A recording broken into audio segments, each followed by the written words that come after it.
इनके बाद है अमन कबीर। अमन कबीर ने कोविड काल में अपनी जान की परवाह किए बगैर कोरोना से मृत लोगों का अंतिम संस्कार करवाया है। पीपीई किट पहनकर वे अस्पताल से लेकर घाट तक सेवा के काम में लगे रहे स्वयं।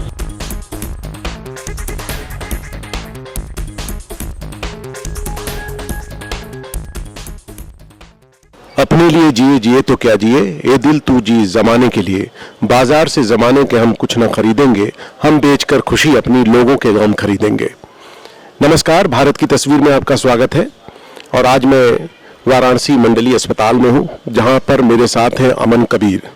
अमन कबीर एक जाना पहचाना नाम, मात्र 27 साल की उम्र और समाज सेवा के क्षेत्र में अग्रणी रोल निभा रहे हैं। और इनके जो सेवा का भाव है उसकी कोई व्याख्या नहीं की जा सकती। मैं अक्सर नेताओं के इंटरव्यू लेता हूं, राजनेताओं के इंटरव्यू लेता हूं, आपने देखा सुना है, लेकिन आज मैं अमन कबीर से मिलने आया हूं इस अस्पताल में। हम इन्हीं से जानेंगे। सबसे पहले अमन कबीर जी, भारत की तस्वीर में आपका स्वागत है। और आप मुझे बताएं कि इतनी कम उम्र से आप समाज सेवा के क्षेत्र में जुड़े, आखिर इसकी प्रेरणा क्या है?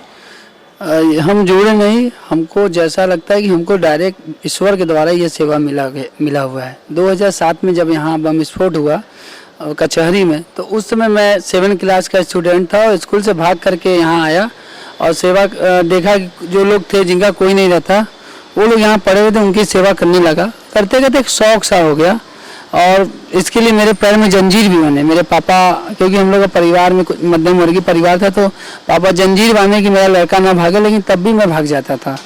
तो कहीं ना कहीं वो जंजीर जो मेरे पैर बंधा, उसी जंजीर का वो है कि आज मैं अनगिनत लोगों की सेवा कर पा रहा हूँ। अमन कबीर जी, आपने कोरोना काल में बहुतों की सेवा की, उस पर हम चर्चा करेंगे। लेकिन जो सबसे बेसिक बात यह है कि ऐसे ऐसे लोगों की आप सेवा करते हैं जिनको लोग छोड़ देते हैं, असहाय लोग होते हैं। और कोरोना काल की बात इसलिए मैं करना चाहता हूं कि कोरोना काल में लोगों ने अपनों को से दूरी बना ली। मैंने देखा कि आपने ऐसे लोगों का अंतिम संस्कार किया, उनका सेवा की, अपने खुद कंधा दिया।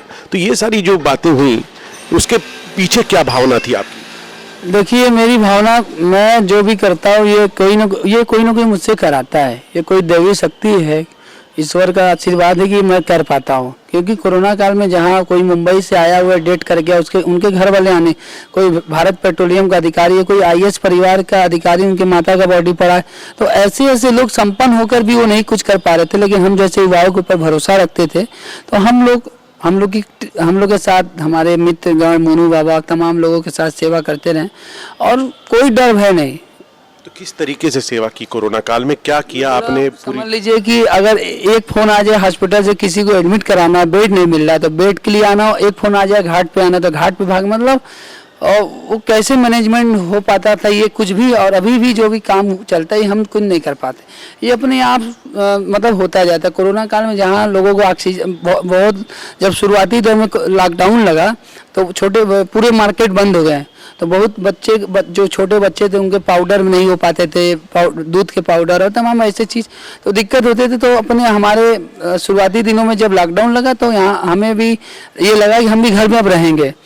हमें, मगर उसने 24 घंटे में मैं न जाने कितने बनारस के सम्मानित लोगों को फ़ोन किया इसलिए कि मेरा पास बन जाए, लेकिन किसी ने मेरा पास तो नहीं बनवाया। लेकिन तत्कालीन आईजी विजय सिंह महाराज सर जी से मेरा बातचीत था, बहुत सपोर्ट करते थे। उन्होंने 2 दिन का समय दिया, 2 दिन बाद मेरा पास बना और पास बनने के बाद मैं लोगों की सेवा, मतलब कोई बच्चे के पाउडर के लिए रात को 1 बजे फ़ोन करता था कि तो पाउडर, दूध का पाउडर, हाँ लोग पैसा भी देते थे, लेकिन हम लोग पैसा, और उस समय लगन का पीरियड था।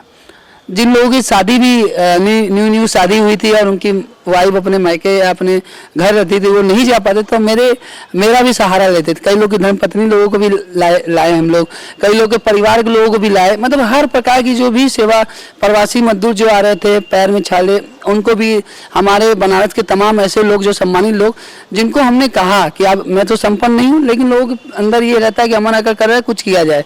तो लगभग 15-20 दिन लोगों ने पूरी सब्जी बनवा कर प्रवासी मजदूरों को, बनारस के शहर में जो लोग भूखे, जो लोग जिनका कोई, और इस बीच कई गुमशुदा लोग भी अपने घर वालों से मिले जो भटक के चले आए थे, जिनकी माइंड भी डिस्टर्ब हो गई थी या ट्रेन से छूट गया, क्योंकि अचानक पूरा देश शांत हो गया।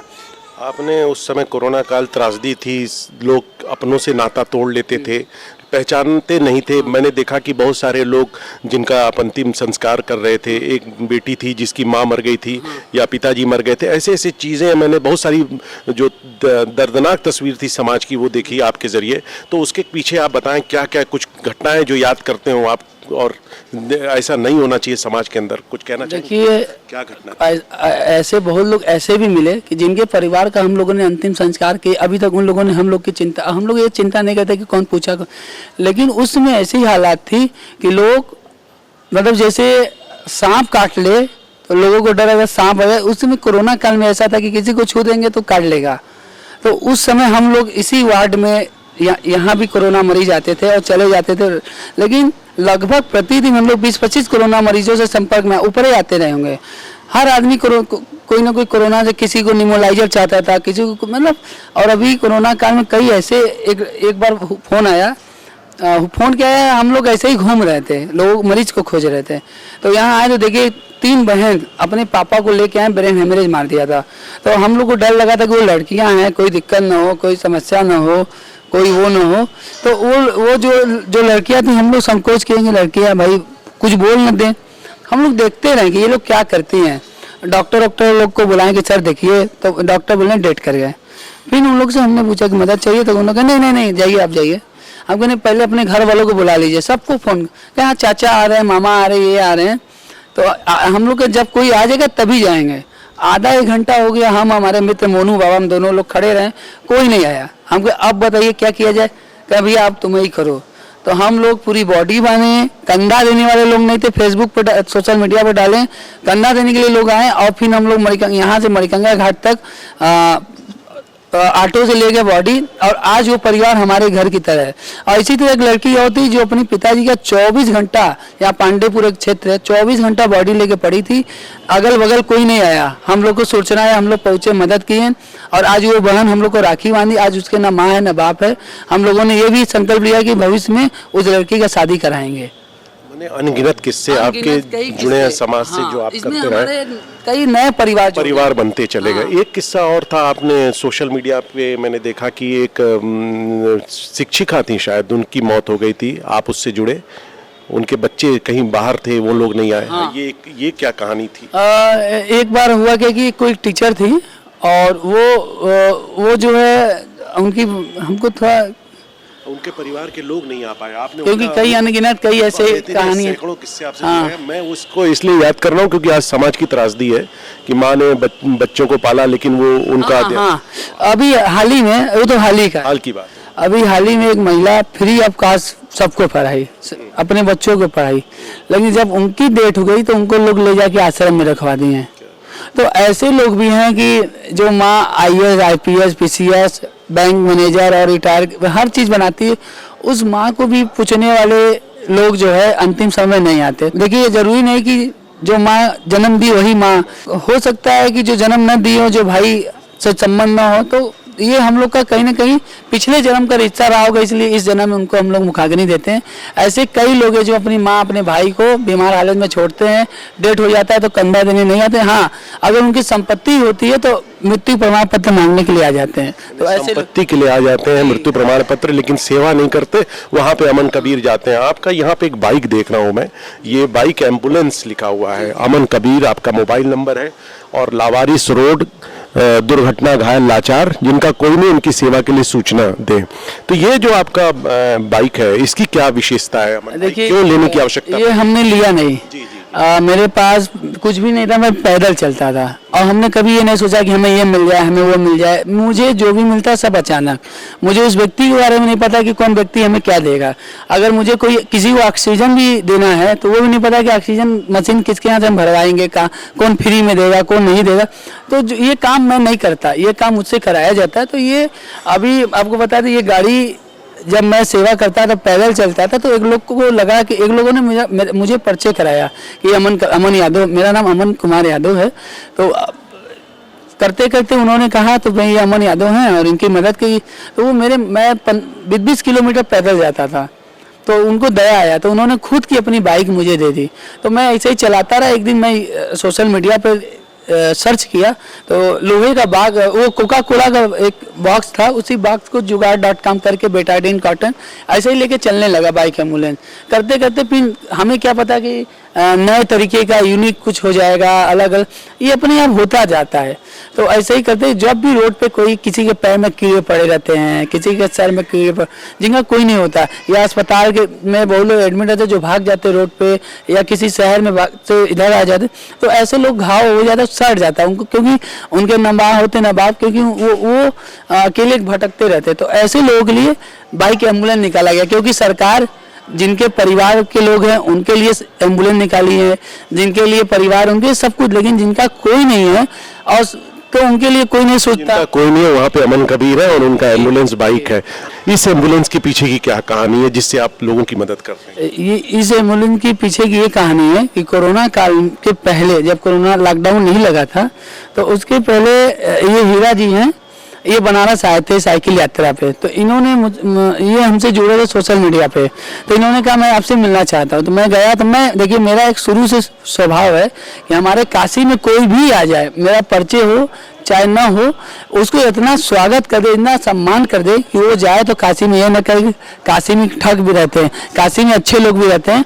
तो हमने उनको इतना सम्मान, इतना वो कर दिया, इतना खुश कर दिया कि वो गए। तो मेरे कहा जाता है ना, अपने से प्रेजेंटेशन नहीं दिया जाता है, तो मेरा प्रेजेंटेशन अपने मित्र जो जापान में रहते हैं, गणेश यादव, उनको बताएं कि एक लड़का है, और जब वो असम से निकले साइकिल यात्रा पर बेटी बचाओ बेटी पढ़ाओ के तहत, तो आगरा में उनको कोरोना हो गया, और कोरोना हो गया तो मेडिकल कॉलेज के आईसीयू में वो एडमिट हो गए। लेकिन मरने के 3-4 दिन पहले उन्होंने अपने बेटे को बोला कि भाई मोबाइल पे ये लिखो कि ये अमन कबीर है, गणेश जी को, और इसका ध्यान देना, मैं रहूं या ना रहूं, इतना लिख के वो चले गए। जब फोन आया जापान से मुझे अचानक कि मैं गणेश बोल रहा हूँ और मरने के पहले कोई आदमी झूठ नहीं बोल सकता, तो इसलिए मैं, हीरा जी ने मुझसे बोला है आपके बारे में कि आप बहुत अच्छा काम करते हो, अब अभी जाओ और गाड़ी देखो, 10 गाड़ी को मैं पैसा भेज रहा हूँ।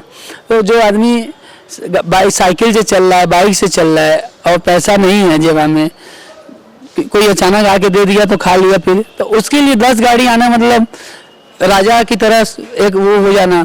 तो हमने कहा, हम बहुत लोग हमको पहले भी प्रॉब्लम दिए कि अरे हम आपको एम्बुलेंस देंगे ये, तो हमने ये चीज़ पीछे, लेकिन अब हमें लगा कहीं ये भी तो नहीं कह रहे हैं, तो हमने कहा नहीं अंकल, हमको 10 गाड़ी नहीं चाहिए, आपको देना तो 1 गाड़ी चाहिए, अगर आप नहीं देंगे तो 1-2 लोग हैं वो भी लगे हुए वो एम्बुलेंस दिलाने के लिए सोचे हैं। तो उन्होंने पहले 1 गाड़ी का, मेरी बात मानिए, 1 गाड़ी का पैसा दिया। फिर उसके बाद उन्होंने समाचार पत्रों में ये बात हुआ, जब उनका नंबर हमने दिया तो उन्होंने कहा 2 गाड़ी और दे रहा हूँ। तो वो ये 2 गाड़ी गोरखपुर के लिए और गाजीपुर के लिए जा रहा था, लेकिन उनके मन में क्या आया, उन्होंने कहा 2 गाड़ी तुम ही रखो। और आज 3 गाड़ी है जिनमें 2 एम्बुलेंस है। एक गाड़ी ऐसी है कि जब इमरजेंसी कहीं हमको जाना हो, या कंबल बांटना हो, या खाना बांटना हो, या किसी को लाना हो इमरजेंसी, या बहुत लोग जिनके पास पैसा नहीं रहता कहीं जाके छोड़ना हो, या बहुत लोग आके भटक जाते हैं, तो गुमशुदा लोगों को भी गाजीपुर, जौनपुर, बलिया छोड़ना, तो उसके लिए भी वो गाड़ी होती है। आप ये जो मुहिम चला रहे हैं, मान लीजिए आपको उन्होंने एम्बुलेंस दे दिया, किसी ने बाइक दे दिया, लेकिन बहुत सारी दिक्कतें आती होंगी, लोगों की दवा के लिए, इलाज के लिए पैसे की आवश्यकता होती होगी, या पेट्रोल का खर्चा होता है, या एम्बुलेंस सेवा कर रहे हैं, तो ये कैसे करते हैं? ये देखिए, शुरुआती दौर में 1 रुपया की मुहिम चलाते हैं। जैसे 1 रुपया, बहुत लोग कहते हैं कि अरे हम मदद नहीं कर पाते हैं, हमारे पास बहुत पैसा नहीं, तो हर आदमी को ये न लगे, रिक्शा वाला भी अगर दे तो सोचे कि 1 रुपया छोटा पैसा, 1 रुपया दे दिए दान। तो 1 रुपये से लोगों का अंतिम संस्कार कराना, 1 रुपये से किसी को अगर पेट्रोल भरवा के छोड़वाना है तो छोड़वाना।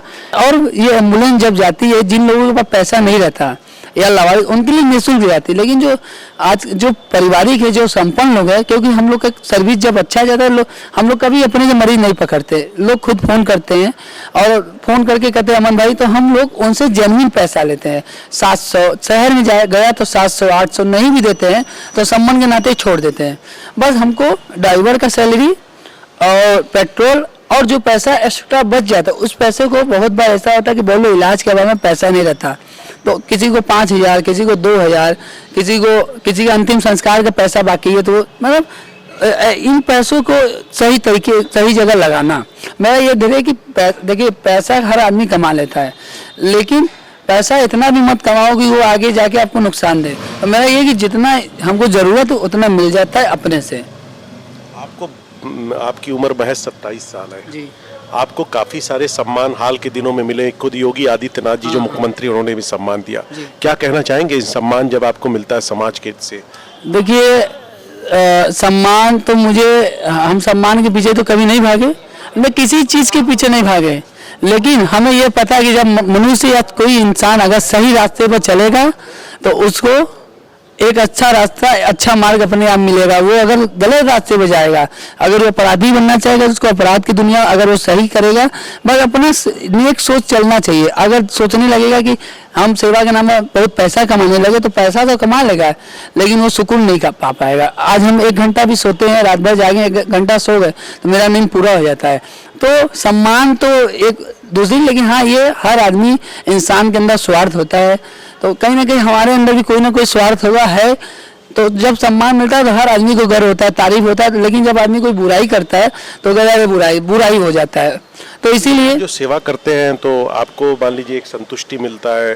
इतनी कम उम्र में कर रहे हैं, अच्छा भाव आता है। परिवार के लोग क्या कहते हैं? परिवार में जैसे आपकी माता जी हैं, पिताजी नहीं है, नहीं, पापा नहीं, तो माँ या परिवार के और लोग आपको उत्साहित करते हैं? नहीं, मेरी मम्मी बहुत सपोर्ट करती है, क्योंकि जब कोरोना काल में बॉडी जला के 2-2, 3-3 दिन पर जाते थे तो वही माँ रहती थी, नहीं भी रहते हैं। क्योंकि देखिए, हम लोगों ने किसी का बिगाड़ा नहीं था। मेरी मम्मी भी स्वस्थ है। आज मेरी मम्मी इस समय थोड़ा बीमार हो गई है, लेकिन कोरोना काल में मेरी मम्मी को हल्का सा भी दिक्कत नहीं हुआ, कोई भी समस्या नहीं हुआ। तो कहा जाएगा जैसा आप कर्म करेंगे वैसा फल मिलेगा। तो हम जैसा कर्म किए वैसे मेरी माँ मिली फल, माँ ही मेरी फल है, माँ ही मुझे इतना सपोर्ट करती है कि आज ये काम कर पाते हैं।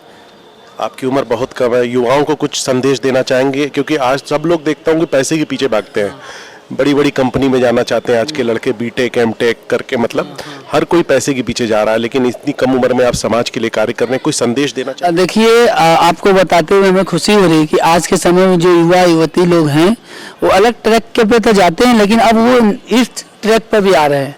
तो कई हजारों लड़के लड़कियां, हजारों लोग आकर के मुझसे पूछते हैं, चाहे वो मेडिकल का ट्रेनिंग लेने आते हैं तो मेरी गाड़ी देखते हैं या किसी से सुनते हैं तो वो आकर के हमसे पूछते हैं कि अमन भाई, आप कैसे, आपके बारे में सुने हैं। तो मैं लोगों को यही बताता हूँ कि आप अगर नौकरी करने आए तो आप ईमानदारी से नौकरी करिए, आपको अच्छा पद मिल जाएगा।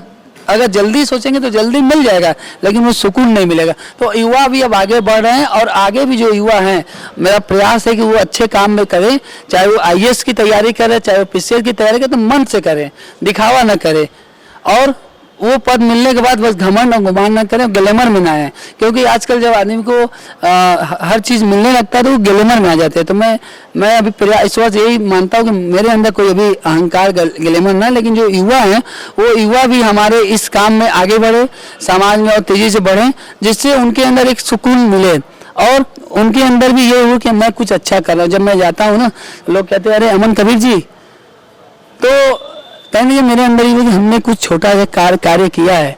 लोग कहें अरे आप भगवान हैं, लेकिन मैं लोगों से गुजारिश करता हूँ कि जब आप किसी इंसान को भगवान मानने लगते हैं तो वो आप भगवान ना मानिए, बस आप उसको अपने घर का सदस्य मानिए। और आपको बताते हुए अभी हाल ही में कोरोना काल में एक लड़का था, छत पर से गिर गया, उससे मेरा कोई संबंध नहीं था। तो किसी ने, जैसे भैया ने नंबर दे दिया, इसको फ़ोन करिए, आएगा, आपका मदद कर जाएगा। 1 बजे रात में आया, गया ट्रामा सेंटर, इलाज कराया। पैसा नहीं था, पैसा मेरे पास अभी भी नहीं, लेकिन अभी अगर 1 लाख का जरूरत हो जाए तो लोग अपने आप मदद आ जाए। तो ये कहानी सच्चाई में, मतलब मेरे लिए साक्षात भगवान आए थे, ये आपको बता दूं। तो वो बच्चे को मैं गया, इलाज कराया, सुबह जब आया तो डॉक्टर मुझे जलील कर दिए, अरे भागो दलाल वलाल हो ये वो। तो मैंने उसके पापा से बोला बच्चे के कि आप किसी प्राइवेट हॉस्पिटल में गए? तो उन्होंने बोला कि 3-4 जगह गया, 20,000 25,000 बताया, पैसा नहीं अमन भैया, कहाँ से करें। बच्चे को गोदी में लिया और अस्पताल के डॉक्टर को बोला कि मैं यहाँ इलाज नहीं कराऊंगा। अब मेरे जेबा में 1 रुपया नहीं था, लेके जैसे ही रोड पे आया, उनके पापा से बोला कि आप ऑटो करिए। समझ लीजिए कि एकदम कोने में खड़ा था, एकदम किनारे, और एक साइकिल से एक बूढ़े थी दादाजी यहाँ, पूछे कि क्या भाई कोई ज़रूरत तो नहीं? हम कहे नहीं अंकल जी, कोई ज़रूरत नहीं। कहे बताओ कोई ज़रूरत? नहीं, कोई ज़रूरत नहीं। और फिर उतनी देर में उसके पापा, अमन भैया आइए ऑटो हो गया। तब से उसके पापा से पूछे क्या भाई कोई ज़रूरत? कहे हाँ। 500 का पर्स में से गड्डी निकालें, और गड्डी निकालने के बाद उसके हमको दे रहे थे, हमने लिया, उसके पापा को दे दिए। जब हम लोग अस्पताल गए तो देखिए कि उसमें 20,000 रुपया था और उसी 20,000 से बच्चे का इलाज हो गया। तो ऐसे भगवान आते साक्षात मदद करने। जब आदमी जब घबरा के अगर कर्जा ले लेता, वो चाहता तो हम भी कर्जा ले लेते, लेकिन मुझे ये पता है कि ये काम अगर आया तो ये पूरा होगा। घबराना नहीं चाहिए, जो काम आता है देर अबेर अच्छे से हो जाता है। हम अमन कबीर से बात कर रहे थे। अमन कबीर के लिए हम यही कहेंगे कि हिम्मत बुलंद है आपकी, पत्थर सी जान रखते हैं, कदमों तले जमी तो क्या आप आसमान को रखते हैं। अमन कबीर जो कार्य कर रहे हैं निसंदेह समाज को प्रेरित करने वाला है और ये एक मिसाल है कि इतनी कम उम्र में इन्होंने अपने जीवन को समाज के लिए समर्पित कर दिया है। आप बने रहे भारत की तस्वीर के साथ। इनके बाद है अमन कबीर। अमन कबीर ने कोविड काल में अपनी जान की परवाह किए बगैर कोरोना से मृत लोगों का अंतिम संस्कार करवाया है। पीपीई किट पहनकर वे अस्पताल से लेकर घाट तक सेवा के काम में लगे रहे स्वयं।